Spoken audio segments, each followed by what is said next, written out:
back to the Berg Podcast. Thanks for joining us today. With me today is Dan. Hey, everybody. And Ford. Hey, how's it going? And we have zero topic this morning. We just decided Nothing deep, nothing heavy. Just roll we're with here. We're available. There's Let's do no this. conflicts. Let's sit down and turn the microphones on and start talking. Let's right? see what happens. This is how we started. We can't go off the rails if we don't have rails to start with.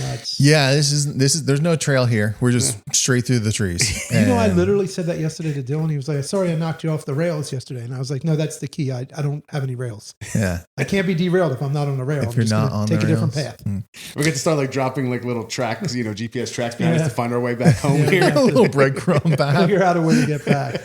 And it's funny because like one of the things that Ford always says when we're meeting with people is like, I just need to know the boundaries. Like I need to know where the box is. What's the sandbox? Yeah, but usually like on the fringes or maybe a step outside the boundary. Yeah. Well, Is- you always want to operate just slightly outside. I want to know the boundary Yeah. so that I know I can get like a 1.5 step outside of it, but I can quick Yeah.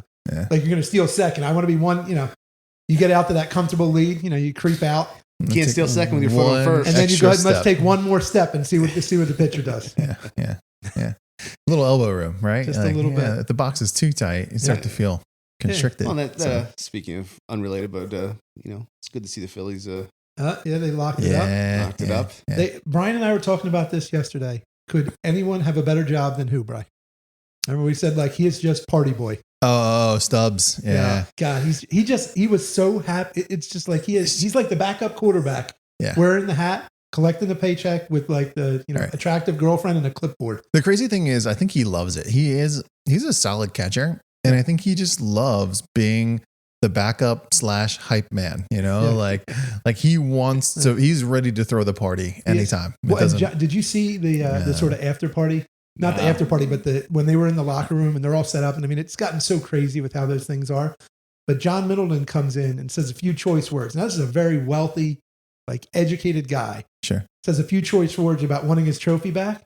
And they go, wow, he's in the middle of the party. Like, yeah, you yeah. think about like, that's what sort of, I think, makes them It's what they perfectly are right now. It's coiffed just- hair and his yeah. $10,000 jacket. Yep. He's getting Well, it was. ready. He's going to need to get that really dry cleaned. I don't even know if he can get that. He I might- don't know if it's I don't know if he like can recover dry from what happened to cleanable. him. Actually, in like Yeah. 20 years, he'll go down to the stadium and it'll be like Yeah, it'll it'll be be hanging. encased in something because they couldn't Yeah. fix it. Like, Yeah. we're going to use it as a. But You'll it see is a the- cool vibe with them. champagne stains on Yeah. it. Yeah, It is a yeah. really well, and Budweiser, right? They were drinking Budweiser. Yeah, in the metal cans out of that they get at the They stadium. being old school boys from Yeah, everywhere. They were type they level. were living it up. yeah. So The red metal cans. now they just got to hold it together. You know what I mean? Make a run here, make a respectable run. Yeah, and I guess won the National League East, but still have a chance to clinch the top bye, right? So do. so They I do. think that they still have a chance to beat LA out here over the next couple of days. They've got They have Washington now. I think they Washington. close out with 3 games against Washington. So Yeah, as they're long as they don't mess it up, that should done be at good. home, 3 games away at Washington Yeah. to finish the regular season here. So yeah. Yeah. So It all Yeah. depends at this point now if the other team has already packed their bags and ready to plan their next thing or not, or if they're trying to just be a spoiler. Yeah, or like like San Diego, right? So like San Diego could. did you see that triple play to end the game against LA? Did you see that? No, I didn't. Not yesterday, like 2 days ago, which that now I've dated when we did this podcast, but they triple play. It was a like one hop line drive to third baseman caught it, threw it to second. Now in old school baseball, the runner was coming from second to third and ducked. If he had stood there or gotten wide, he might have been able to have that throw hit him and stop what was going to happen. They turned a triple play around the horn, third, second, first, and got him. It was Wow. you got to have some velocity on a ball to get it all the way back to first. Right. Yeah. Everything's got to be on point. Everything had to work perfect for them for that. Yeah. And, or the runner was like, Or the runner already was- on his way. So yeah, it caught him. Yeah. Interesting. Yeah. And the other part is like, you're watching that was this morning, whatever, and the weather situation, like down south. Like I just, Yeah. Like on one side, it's like, okay, this is going to happen every year, right? So like, it's not a surprise. It's tragic and it's, does a lot of damage. But like, if you live in those areas, but like every time it seems, you got to love that. What's that guy's name?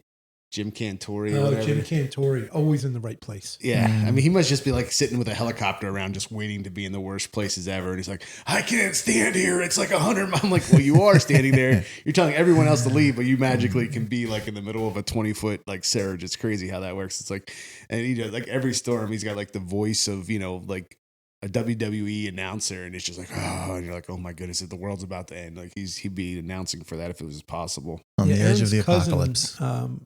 moved down there. She goes to University of Florida, like working on a doctorate program. She's a So she's in Tallahassee area or something? Gainesville. So she's in Mhm. Gainesville. So it just missed her. She only saw like the periphery of it. But I thought about that coming in this morning. I called Erin. I was like, have you touched base with your cousin? She was like, yeah, I talked to her. Yeah, and it does. It like this is the season, right? It Right. does happen. It always happens. It's just how bad is it going to be? Right. You And know, which what's exact the, place is going to hit this time? And right? Are you on the edge or are you in the eye? Right. Right. Yeah. And this one's a little weird because of how west it's going. Like the trajectory, it's not headed out to the coast. No, I saw like going to Nashville or something. It's like going west instead of going east. Yeah. I know. Trace and her family are going to be in Ohio over the weekend for like a big event, and she said that like they could be like rained out and really impacted over the next day or two. I mean, where's it going to end up in like Yeah. the lakes? I mean, it's not going like usually everything goes back out east to the ocean, but it doesn't seem like that's where it's heading for this one. No, I'm sorry to everybody else, but I'm really hoping it goes west Yeah. and then maybe hits the Great Lake, Chicago, heads up to New York, just goes right around because I've had enough of this. It hasn't rained in like 2 months here, and then it started and it does not appear to be stopping. It might just rain. I don't know. I don't know when it's going to stop. The forecast for Forecast shows all of rain next week All of is next week, rain. Yeah, it's not good. Yeah. It's not good for us. That's one of the craziest hurricane stories I remember. And like so like side note, like being a surfer from New Jersey where there's no waves, you look for hurricanes. So we've surfed a number of hurricanes, which is a bad idea and ill-advised, but fun. But the craziest story I had about a hurricane actually was my aunt moved to Florida in the like late 80s, early 90s. And Hurricane Andrew hit a month after she moved there. And so she had moved down, and she tells a story that she said to everybody around her that, you know, she was having a house built and was living in a rental house. And she said, okay, well, what do we do with our cars? And they said, well, you chain them to a telephone pole. And she was like, what? And they were like, yeah, so that they don't float away and hit things. They were not, she was talking about Like how do I get salvage my it. car to a safe place? And they were talking about trying to make sure that your house doesn't your car doesn't float up and damage, go like through your sliding glass door. And it was like, that's when you know, I mean, Florida's not the place for me. I might visit, but I'm not buying a house there. You're just right in Hurricane Alley there. Yeah. And I mean, I've heard that like it's tough to insurance wise now even have like an insurable asset in some regards because of the amount of weather damage and the number of claims that these insurance companies have gone through. And Have you ever been to Gulf Shores, Oh yeah. Alabama? So Gulf Shores, Alabama, they have all these hotels built right on the beach. But they're all a full story, maybe story and a half up Oh, at least two. of all on pillars. Mm. And it's specifically so that the storm can blow through, like literally the ocean can come up 6 to 8 feet and it just goes underneath the hotel, washes out the other side, knocks down all the houses. Yeah. But the hotels are okay. And it's crazy. We stayed in a hotel in Pensacola, which is like up in that area, Yeah. pretty close to it. And basically what they did is they built their car garage underneath of the hotel. So it's open. It's just concrete, nothing to it, nothing, valuable in it. But it was like open and it was like 3 or 4 stories up until you got to any type of living quarters. yeah. Just so like the surge could come wherever it needed to, and it's still there on top of it type scenario. Yeah, it was 2 stories, but that's exactly how it was. Yeah. Well, if you go down there, then you see those places that are on stilts. It's like crazy. Like the houses are like 30 steps up to even get into To get them. to the front door. But Right. those like the old ones, the stilts are like a 2x, like from driving, like you're far enough away, but it looks like maybe a 2x4, like stilts on this thing. It's like, Yeah. man, just put some pontoons on that bad boy. Just make it a houseboat because Yeah. Let it float. Well, now we're going back a few weeks or whenever that storm was, but Rodan down in North Carolina, that was crazy to watch people's houses. Yeah. And I'd heard a couple of the houses that went in were owned by people locally, Oh, really? that they were Pennsylvania residents, that was their vacation. I just can't imagine sitting there and watching your house collapse into the ocean and just not, Well, you think about it too, that Can't like do anything. can't do anything. the value, like how values have changed. Because back when they probably built those places, they built them in a more temporary status, right? They didn't put nice stuff in them. Like if you go to some of the old ones, right? I mean, they don't have anything fancy in them. They purposely built them basically like, you know, we might have to rebuild this later. Yeah. Right. Not a big deal. Now they all have granite countertops and they still float the same way that the little place does it. Basically, like, you know, your beds are made out of 2x4s. Like they build them in a way that like they basically were. Yeah. If it disappears, we'll buy some more lumber. We'll rebuild them, and now they build them really nice, but they still could have the same chance of being damaged. Well, it's growing up. The cabin we had in Maine, when they built it in the 50s, it was built and everything was sort of one piece. You know, like you're saying, like built in.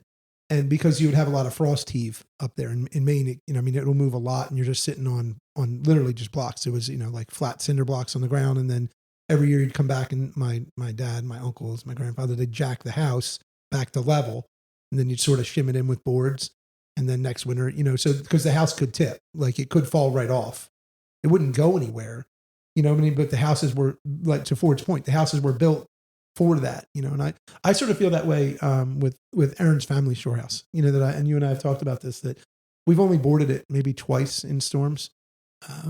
But the older the house gets and the more they change things around it, the more I'm inclined to board it up. I'm not worried about our house. I'm worried about all the appurtenances that they put on all these new houses that are all made of, either Phi Pond the brand or, the plastic rails that just stuff blowing off of your house, your awning blowing off because you didn't take it down, and then blasting through my window, because I feel like that house is 100 years old plus. So it's seen every storm, realistically, unless you see a 2-foot sea rise, it's seen everything it's ever going to see. Sure. Yeah. But the people around me, I'm not so sure. Right. And the way that some of those things have been built, it wasn't built to withstand a 100-year storm. So no, they have 140 mile an hour hurricane windows, but put into a house that I don't know that the house will stand. Right. Still have a window. The house is gone. The window would be okay until that is the interesting thing with today's engineering. If everything is right, it's just as strong.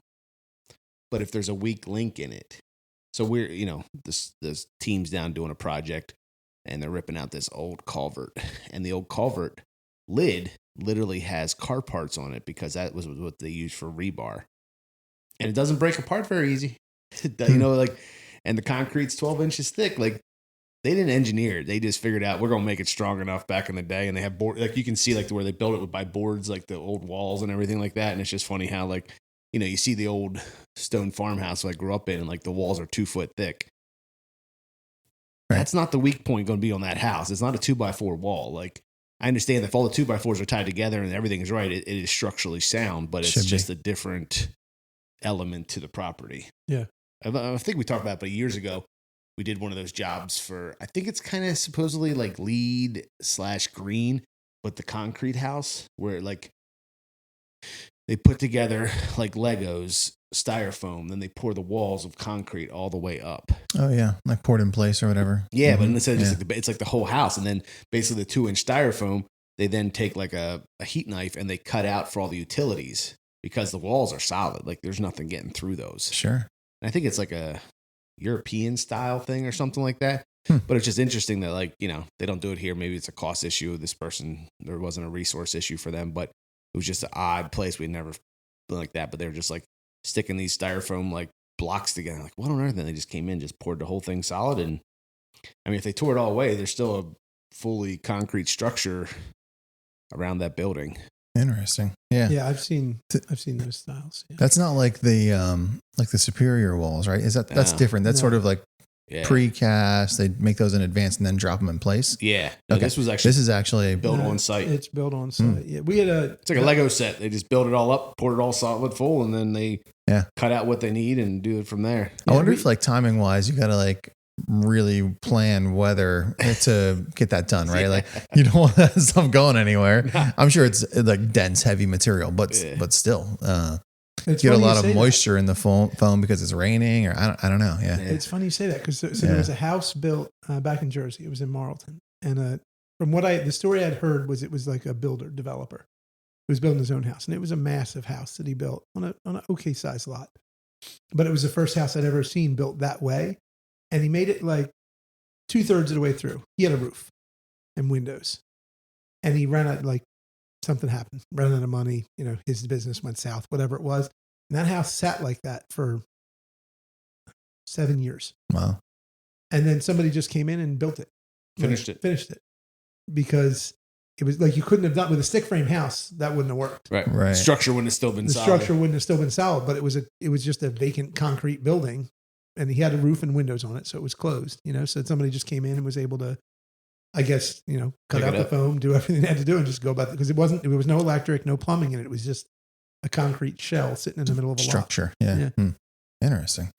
And you think about that with like the barns, when you see the barns that are near falling down, and then it's popular right now to turn barns into houses and wedding venues, houses. But you have these structures that have sat, some of them unused, for 50, 75 years, and the stone is still.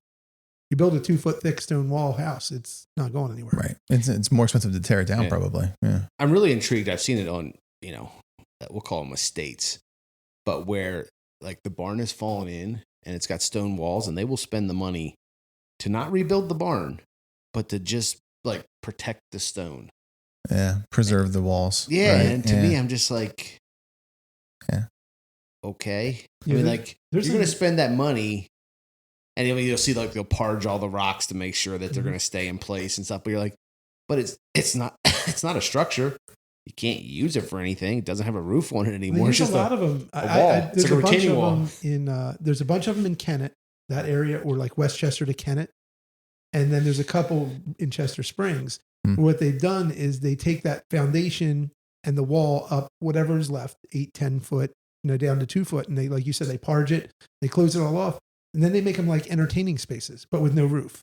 So like it's like a patio, but inside of these old stone walls, it looks really neat. Yeah, it looks really neat. There's one specifically down towards Westchester near the creek, and it's somebody's house, and it is a magnificent, like, you could have a party. Yeah. Huge barn with a huge deck, but on the bottom is the foundation of an old barn, and it's like all set up in there. It's an interesting look when they do it. Well, the most recent unique thing I've seen, I was out in like the Lebanon area, and somebody took an old sewage, like a farm sewage, like this big metal, like round things, like, it looks like a silo, but it's way bigger. Yeah. And they moved it to a different location, and they put a pool inside of it. So they left the building around it and like cut a couple doorways because you could like go past it, and they dug a pool down into it. And I was just like, I mean, I guess they already had the space, so they were going to do something with it. Cleaned it up a little bit. I imagine there's a lot of pressure washing going on in there. But there's some sanitizing solution used. Or maybe it was, and they just wanted that as their privacy wall. They built it to look like it was part of the farm, but I had never seen anything like that. And I was just like, that's interesting. Like kind of like a little indoor outdoor, like it was like open. The top was open. It was just basically if you think about it, and they didn't do it that way, they wanted a privacy wall. Nobody would let them put it up. But if they put it up as a, lagoon, all of a sudden they have a 12-foot privacy wall if they were only allowed a 4-footer normally. And they were like, well, it looks like it's more for the farm. You can't argue with that. Right. Yeah. A lot of times you can't argue with farmers when it comes to, anything, things that, stormwater. Yeah, things that conservation normally would not let you get away with. Like, you're a farmer. Well, we have a local road here that got closed the other week, and it's not accessible for anybody. But they did put a farming access across it that the rest of us have to go 12 miles out of the way, but the farmers can just go down the field and come out the other side. Yeah, when I told my mom that bridge was going to be closed for like the next 18 months, she was like, "What? There's no way." What? And well, for all of us, part of our almost daily commutes, right? So, I'm still haven't broken the habit yet. I go down, I like turn right or left or whatever it is, just because I'm like just mentally come out the driveway, hang a left, and it's like, oh no, can't go down that road. Yeah, I got to break the habit. In the mornings, I still get right to the turn and realize at the last minute should have turned a mile back and gone up the other way. Yeah, so I go up an extra mile and come around, but still. Yeah, there's a farmer, going back to the farm thing, conservation, that I'm not going to say where it is, but there's a farmer that this is not a permit job, and he's done a lot. He's rerouted a waterway. He's turned a creek into an underground basin. It's been impressive. I've been watching him do it. It's good. He's doing it. It's great work. I think it looks like an engineer drew it. You know what I mean? Like it's, and I mean that in a good way. You know what I mean? Like it's thought out. His property's gonna look amazing when he's done. He picked up a bunch more pasture.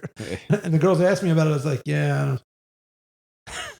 this isn't this is agricultural use here. Agricultural construction. Yeah, agricultural construction going on here because this.